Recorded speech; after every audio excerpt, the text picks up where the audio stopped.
ini ku mencari-cari teman yang sejati buat menemani perjuangan suci.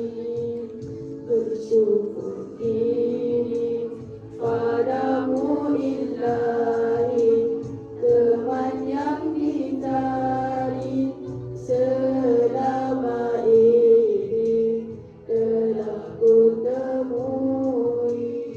Dengannya di sisi perjuangan ini senang diharungi, bertambah puji kasih Ilahi kepadamu Allah.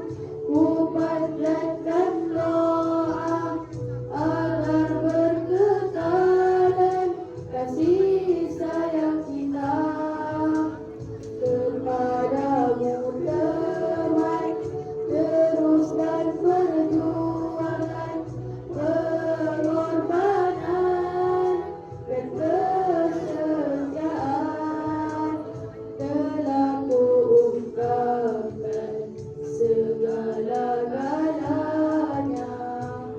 Selama ini ku mencari-cari teman yang sejati buat menemani perjuangan suci. Bersyukur ini padamu Ilahi, teman yang dicari selama ini telah ku temui.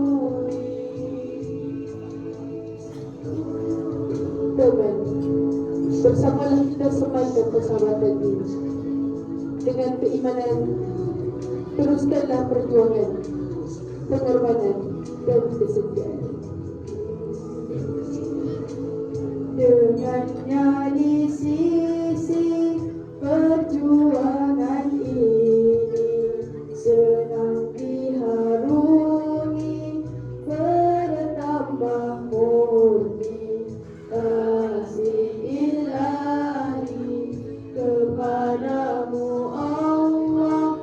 Ku mohon restu agar kita kekal bersatu. Kepadamu teman, teruskan perjuangan, pengorbanan dan kesetiaan telah ku ungkapkan segala-galanya. Itulah tandanya kejujuran kita.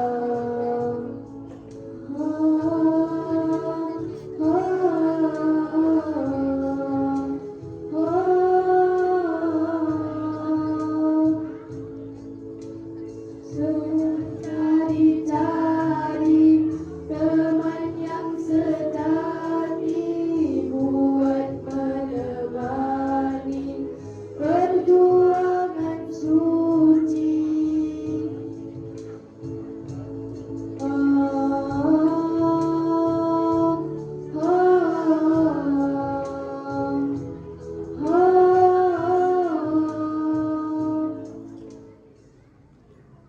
Sekian, wabillahi taufiq wal hidayah. Assalamualaikum.